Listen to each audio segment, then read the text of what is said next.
रामदेव जी महाराज की, सवाराम बापा की, बड़देवदास महाराज की जय।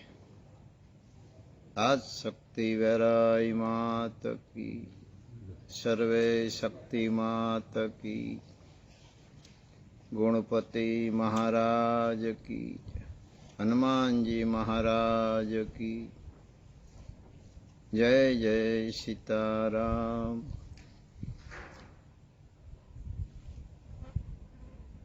આની આગળ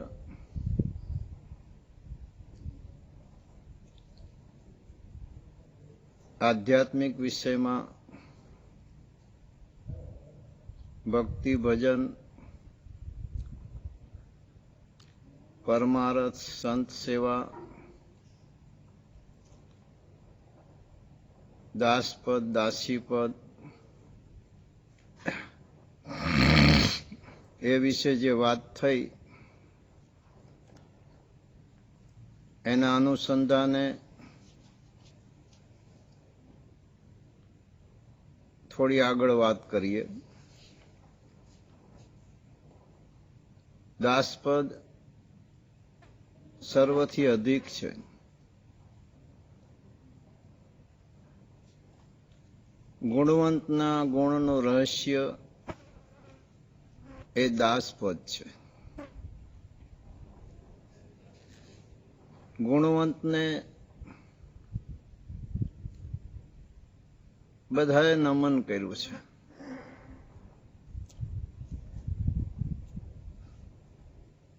આમ તો તાકાત બે તરફી છે. એક પરમાત્મા તરફ લઈ જાય છે અને બીજી તાકાત અધોગતિના પંથે લઈ જાય છે.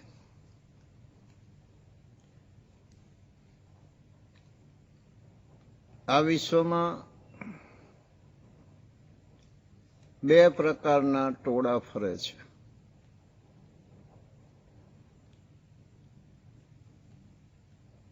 દૈવી લોકનું ટોળું, આસુરી લોકનું ટોળું.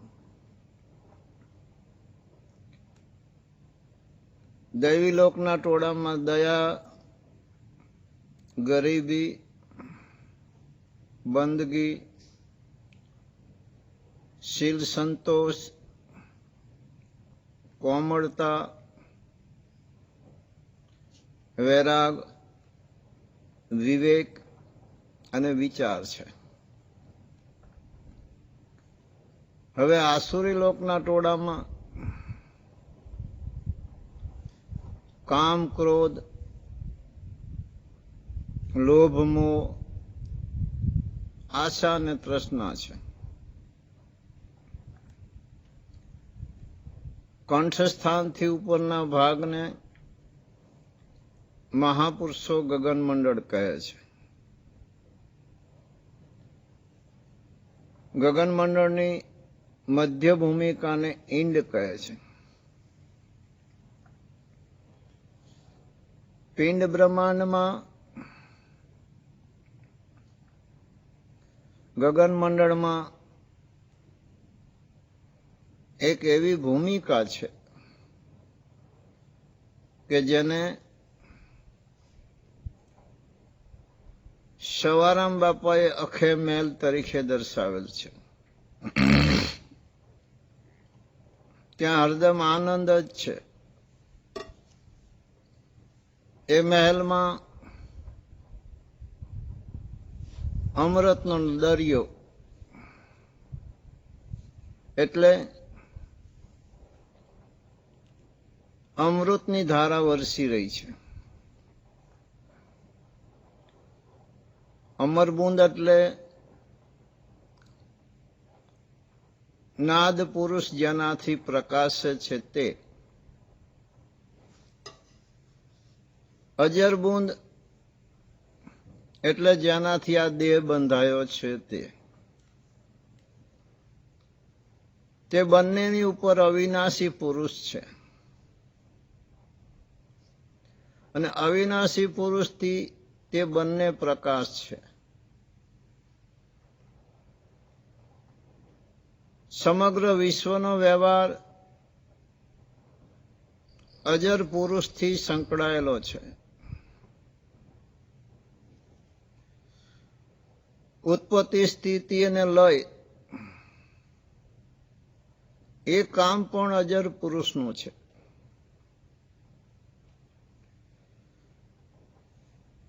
વધારે ખતમ થતું હોય તો એ પણ તેમાંથી, તેમના આધારે જ ખતમ થાય છે. અને ખતમ કરી રહ્યા હોય તો એ પણ અજર પુરુષ જ. અમર પુરુષથી જે ઉત્પન્ન થયેલું છે તેમાં યુગો સુધી ફેરફાર થાય તેમ નથી, અને એ ખતમ થાય પણ તેમ નથી. નાદનું ઘર ક્યાં અને કોના આધારે? મહાપુરુષો એમ કહેવા માંગે છે કે આ કાયા નગરીમાં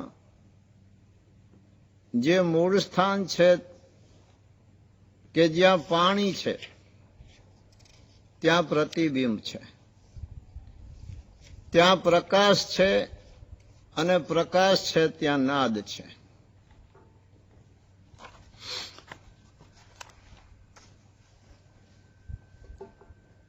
આ વિશ્વ પરિબ્રહ્મ પરમાત્માનો બગીચો છે. એમાં અનંત પ્રકારના પુષ્પો છે, અનંત પ્રકારની એવી સુવાસ છે, અનંત પ્રકારના રૂપ અને રંગ છે, જેની કોઈ સીમા નથી. આનો પાર પામી શકાય તેમ નથી. આકાશમાં વાદળાથી વાદળા અથડાય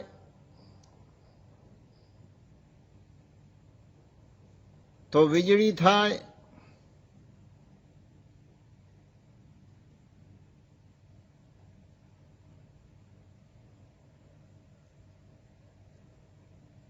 અને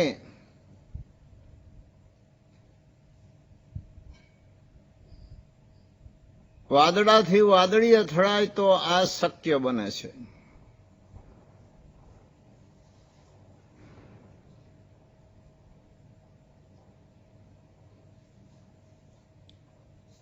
કહેવાનો મતલબ મહાપુરુષોની માર્મિક ભાષામાં કે વાદળાથી વાદળા અથડાય તો વીજળી થવાની યા ગાજવાની કોઈ જોગવાઈ નથી, પણ વાદળાથી વાદળી અથડાય તો આ શક્ય બને છે. એમ મનુષ્યની ભીતર એવી કોઈ અલૌકિક મૂડી છે કે જે મૂડીના આધારે મનુષ્ય જીવન પ્રકાશી રહ્યું છે. આ અલૌકિક મૂડી કમાવીને યોગ્ય બનાવી ગયા અને એ મૂડી એકઠી કરી ગયા. એવા પુરુષોને જ મહાપુરુષો કમાણીવાળા પુરુષો તરીકે બિરદાવે છે.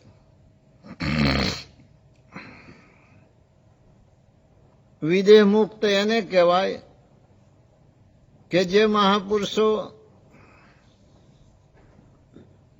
દેહ દશાનું ભાન ભૂલી જીવતા મરી જે ઘર જાણી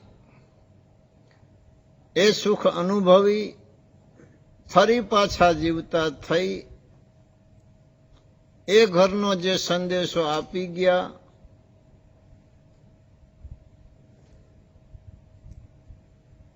અને આપી શકે તેવા પુરુષને વિદેહ મુક્ત કહેવાય છે. હવે એમાં ક્રિયા મુક્ત એટલે કે એવી કોઈ ક્રિયા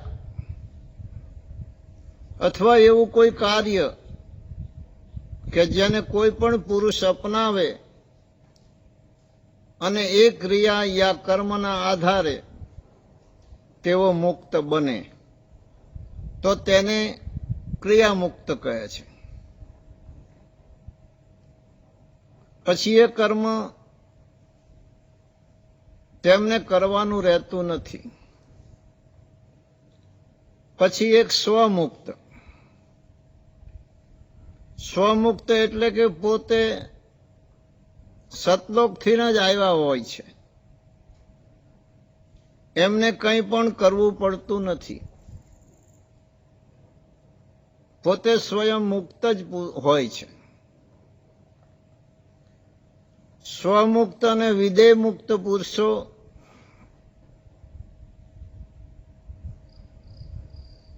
અનંત મોક્ષ જિજ્ઞાસુનો ઉદ્ધાર કરી ગયા છે, કરી શકે છે. ક્રિયામુક્ત પોતે પોતાનો જ ઉદ્ધાર કરી શકે છે. જ્યાં સુધી મૂળ હાથ ન આવે ત્યાં સુધી કંઈ જ હાથ આવતું નથી. મૂળ 5 છે. એક મૂળ છે, એક અજર મૂળ છે, એક અમર મૂળ છે, એક આદ મૂળ છે અને અનાદ મૂળ છે. આ 5માંથી કોઈ પણ એક મૂળ હાથમાં આવે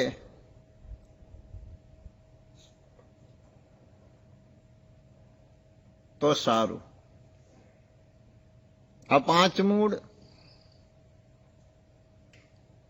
એને 5 પારખ પણ કહેવામાં આવે છે. મૂળ એટલે એક છેડો. મૂળ ઘરે પહોંચવા માટેના આ 5 રસ્તા છે. અને જન્મ મરણ એને જો જોઈએ તો સમજો પુરુષોના માટે તો એ ભ્રાંતિ જ છે. હવે પ્રાણને રહેવાના 4 સ્થળ છે. જાગ્રત અવસ્થામાં પ્રાણ ચક્ષુમાં રહે છે. સ્વપ્ન અવસ્થામાં પ્રાણ કંઠમાં રહે છે.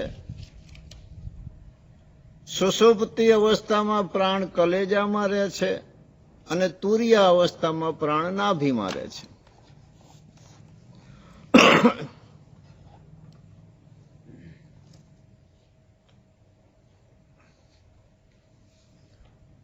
પૃથ્વી આદિ કારણ કહેવાય છે.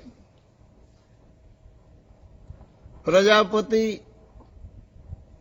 એને બરાબર બનાવે ત્યારે તે ઉપાદાન કારણ અને પાત્ર એટલે ઠામ એ સાધારણ કારણ. આ રીતે આ સૃષ્ટિની રચના થઈ છે. વ્યાપક શક્તિમાંથી આદિશક્તિ, આદિશક્તિમાંથી નવદુર્ગા અને તેમાંથી બીજી અનેક શક્તિઓની ઉત્પત્તિ થઈ છે. જિજ્ઞાસુને તે સ્થિતિ મેળવવા માટે સંત પુરુષોએ માર્મિક ભાષાનો ઉપયોગ કર્યો છે. જો એમણે મર્મને ખુલ્લો કરી રજૂ કર્યો હોત તો કક્ષા મેળવી શકાત. કક્ષા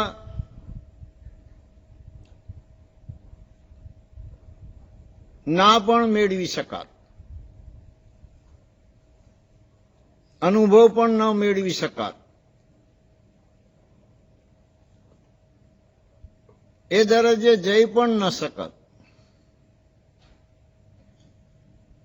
જિજ્ઞાસુને કક્ષા મેળવવા મહાપુરુષો જે માર્મિક ભાષાનો ઉપયોગ કર્યો છે, એક અજબ કરામત વાપરી છે. કારણ કે ખોજ અને જિજ્ઞાસાની જાગૃતિ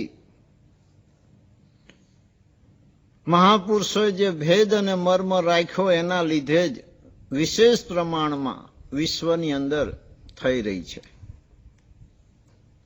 કોઈ પણ વાત કે વસ્તુનો મર્મ હોય ત્યાં સુધી જ મહત્વ હોય છે. મર્મ ખુલ્લો થતા કોઈ પણ વાતનું મહત્વ હોવા છતાં ઘટી જાય છે. સર્જનહારે સર્જાવેલા આ વિશ્વમાં કંઈ જ અયોગ્ય સર્જન કર્યું નથી. તેમને જે કંઈ સર્જાવ્યું તે બધું જ યોગ્ય છે. પરંતુ રચનાનું સંપૂર્ણ જ્ઞાન નહીં હોવાથી અજ્ઞાનતાને કારણે યોગ્ય અને અયોગ્ય ભાસે છે.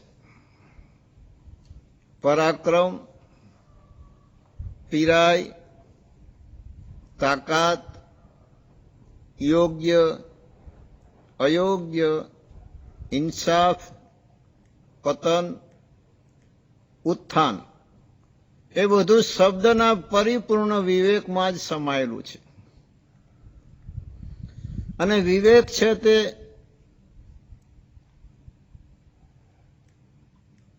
અષ્ટસિદ્ધિ નવ નિધિ ઉપર 10મો નિધિ છે. એક વિવેક જો પ્રાપ્ત થાય તો બીજું બધું આપોઆપ પ્રાપ્ત થાય છે. કોઈ વસ્તુને ઢૂંઢવા કે શોધવા જવું પડતું નથી. જેને વિવેક પ્રાપ્ત થાય એને આ દુનિયામાં કોઈ વસ્તુ દુર્લભ નથી. સંત પુરુષો, મહાપુરુષો, ગુરુવા પુરુષો આવા આત્માના ઘેર સામે ચાલીને આપવા જાય છે. પરંતુ વિવેક આવવો જોઈએ. રિદ્ધિ એને કહેવાય કે ગમે તેટલું લો પરંતુ ખૂટે નહીં. દાખલા તરીકે નદીમાં વીરડાનું પાણી જેટલું લો તેટલું આવી જાય, એને રિદ્ધિ કહેવાય. સિદ્ધિ એને કહેવાય સિદ્ધિના દાતાર, અને રિદ્ધિ સિદ્ધિના દાતાર કહો તો પણ ગણપતિ છે. આપણે એમને પકડીએ અને એમને જ સાચવી રાખીએ તો એમની પાછળ પાછળ રિદ્ધિ અને સિદ્ધિ બંને ચાલી આવે છે.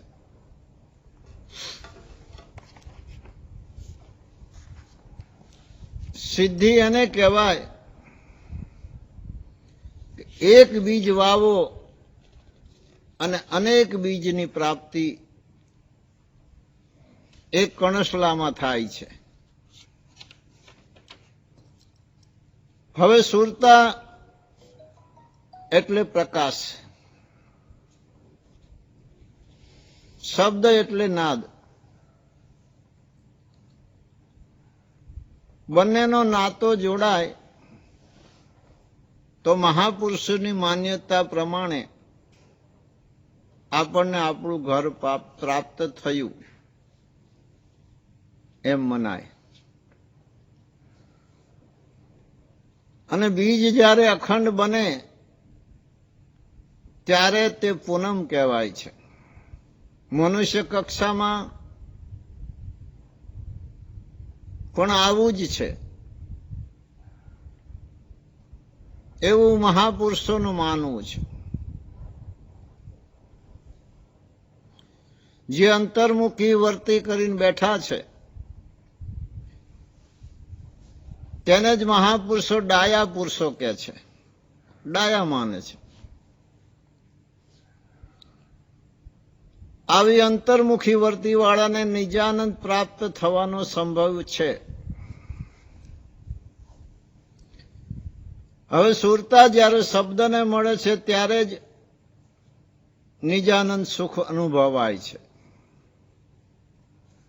સુરતા કુંવારી હોય ત્યાં સુધી પરમ આનંદની પ્રાપ્તિ થઈ શકતી નથી. અને આવી પ્રકારનું માર્ગદર્શન આત્મદર્શી પુરુષો જ આપી શકે છે. પિંડ બ્રહ્માંડમાં જ્યાંથી બોલતો પુરુષ બોલી શબ્દ પ્રકાશી રહ્યો છે તેને અરધુરોધનો ઘાટ કહે છે. મહાપુરુષો તેને ત્રિવેણીનો ઘાટ પણ કહે છે. તત્વદર્શી પુરુષો જે જાણી શકે છે તે આત્મતત્વથી આપણે જુદા નથી, તે આપણો પોતાનો જ પ્રકાશ છે. લોક એટલે માનવ, તેનું વિસર્જન થાય છે, મૃત્યુ થાય છે. તેથી જ આ લોકને મૃત્યુ લોક કહેવામાં આવે છે. જે લખવામાં અશક્ય હોય એવા શબ્દોનો જે વ્યવહાર થઈ રહ્યો છે એ બધા બોબડા શબ્દ કહેવાય. જેમ કે એક પથ્થર ઉપર ઘણનો ઘા નાખો એટલે જે અવાજ થાય તે કલમથી લખી શકાય નહીં, તે અવાજ સાંભળી શકાય છે. એક લાકડું હોય તેને આપણે ફાડીએ, એમાંથી જે અવાજ નીકળે છે તે અવાજ પણ સાંભળી શકાય છે, પણ લખી શકાતો નથી. હવે રહી વાત સુખ કેવું હોવું જોઈએ, કે નિત અખંડ સુખ. આ જગતનું સુખ એ ખંડિત સુખ છે. નિમિત્ત અને નિર્માણ આ જગતની કાર્યવાહી ચાલી રહી છે. જેમ કુંભ એટલે શરીર, આ કાયાનગરીની અંદર અમૃત કુંડમાં જે સ્નાન કરે તે મહાપુરુષો યથાર્થ સ્નાન કરી ગયા કહેવાય. કુંભ એટલે શરીર અને આપણે મળ્યા તે કુંભ મેળો.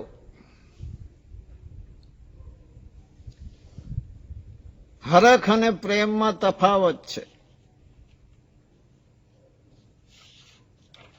હરખ એ શબ્દથી નહીં પણ પરિવર્તનથી પરખાય છે, અને પ્રેમ એ શબ્દથી પરખાય છે.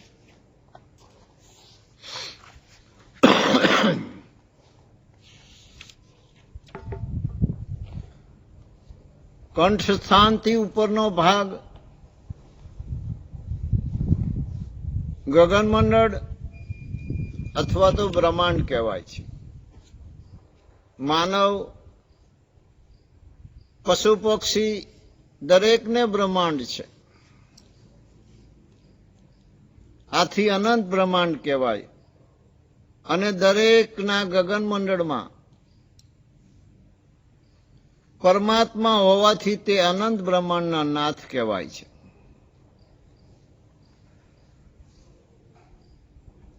વેદ એ તત્વ છે, અને વેદનું અસલી સ્વરૂપ તો ભક્તિ છે. આંખો આપણી છે ના, આપણી માન્યતામાં ભૂલ ભરેલી છે. એ ભીતર જે પુરુષ છે તેને નિરખવા માટે છે. કાન પણ આપણી ભીતર જે પુરુષ છે તેને સાંભળવા માટે બનાવ્યા છે. ભીતર જે પુરુષ છે તેને યોગ્ય પરિવર્તન યા શબ્દનો વ્યવહાર કરવા માટે જીભ છે. શરીરની સ્થિતિ જાળવી રાખવા, ઠંડી ગરમીનું સમતોલનપણું યા સમન્વય જળવાય એના માટે નાસિકા દ્વાર બનાવ્યા છે. અને કર્મેન્દ્રિય અને ગુદા દ્વાર એ પણ એમના જ સાધન છે. સતયુગથી અત્યાર સુધી મહાપુરુષોએ જે વાણી દર્શાવી છે એ દ્વૈતપણાથી રહીને દર્શાવી છે. એમાં લક્ષ્ય અદ્વૈતનો આપ્યો છે.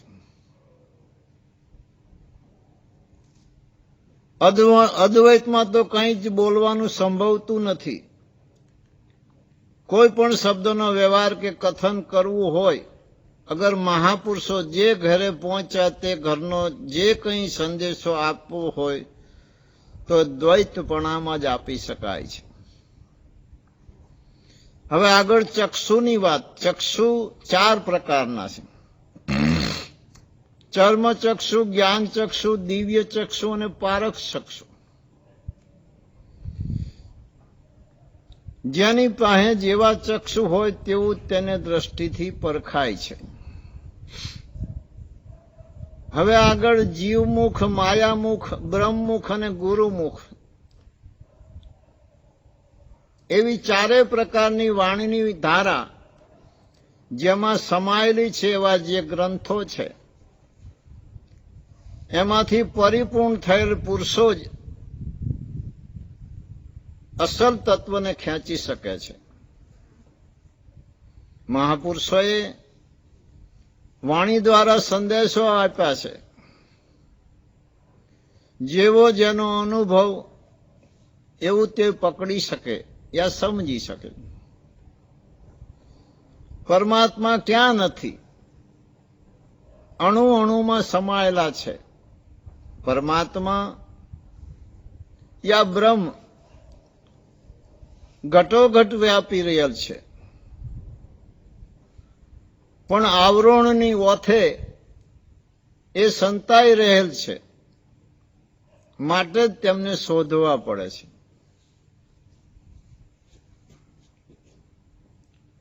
સમગ્ર વિશ્વમાં 2 પ્રકારના લક્ષ્ય જોવા મળે છે. એક શિરગુણ લક્ષ્ય છે, એક નિર્ગુણ લક્ષ્ય છે. હવે નિર્ગુણ લક્ષ્ય કે ઉપાસના એટલે આ દ્રષ્ટિથી પર. પ્રથમ તનની સ્થિરતા, પછી શ્વાસની સ્થિરતા, પછી દ્રષ્ટિની સ્થિરતા અને પછી જો મનની સ્થિરતા કદાચ અનુકૂળ થાય અને આવી સ્થિરતા પ્રાપ્ત થયા પછી પોતાને પોતાનું ભાન ન રહે અને જ્યાં લવ લાગી હોય એમાં એકાકાર બને તો તે નિર્ગુણ લક્ષ્ય યા નિર્ગુણ ઉપાસના કહેવાય છે. શિરગુણ લક્ષ્ય. શિરગુણ લક્ષ્ય એટલે કે જે દ્રષ્ટિથી દેખાય છે તે, એમાં બધો સમાવેશ થઈ જાય છે. મૂર્તિ પૂજા, ધૂપ, ધ્યાન, આરતી, પઠન પાઠન, જે ઈષ્ટને માની રહ્યા હોય તેને લાયક તે કર્મ અપનાવવું તે શિરગુણ ઉપાસના કહેવાય છે.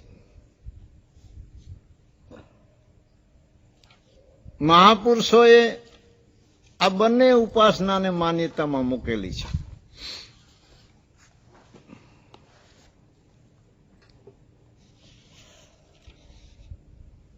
નાતો એટલે કે સંબંધ. સંબંધ 3 પ્રકારનો છે. જેમ દેહાદિક નાતો, દેવી દેવતા, પીર પેગંબર, અગર કોઈ પણ પુરુષે કોઈ પણ સ્વરૂપે મળવું હોય તો તે આ નાતા દ્વારા મળી શકે છે. મનોમય નાતો, એક પણ શબ્દનો ઉચ્ચાર કર્યા વિના પોતાનો આત્મા સમજી જાય અને મનને એમ થાય કે બરાબર, તો આ મનોમય નાતો છે. હવે વ્યાપક ચેતન સાથેનો નાતો. આ નાતો અતિ દુર્લભ છે. સર્વથી અધિક એવી જે વ્યાપક શક્તિ ચેતન શક્તિ કે જે સચરાચર વ્યાપી રહી છે અને જેના આધારે સર્વ સત્તા સંકળાયેલી છે, એની સાથેનો નાતો. આ નાતો કરોડોમાં કોઈક વિરલા પુરુષને જ અનુકૂળ બને છે. જીવદશા એ પામર દશા કરતા થોડી સારી, પરંતુ જીવદશાવાળા મહાપુરુષો મહાદશાને કેવી રીતે સમજી શકે? અને મહાદશાવાળા પુરુષો હંસદશાને કેમ સમજી શકે? અને હંસદશાવાળા પુરુષો વિદેહ દશાને શું સમજી શકે? ના. અને વિદેહ દશાવાળા પુરુષો વિદેહ મુક્ત બનેલા પુરુષોની ગતિ સ્થિતિને કેમ અનુભવી શકે? પરંપરા કક્ષાને પામ્યા સિવાય કોઈ આત્માનો ઉદ્ધાર થતો નથી. બંધન તો કર્મથી છે અને મુક્તિ પણ કર્મથી છે. આપણે કોણ? આપણું સ્વરૂપ શું? આપણે ક્યાંથી આવ્યા અને ક્યાં જવાનું? આટલું નક્કી થઈ જાય તો આપણે બાદશાહના બાદશાહ બની જઈએ. આ જગત ખરેખર આનંદ કરી રહ્યું હોય તો અમાસમાં જ આનંદ કરી રહ્યો છે, કારણ કે જે વિષય આનંદ છે તે અમાસનો આનંદ છે. પ્રત્યક્ષ અનુભવેલી બાબતથી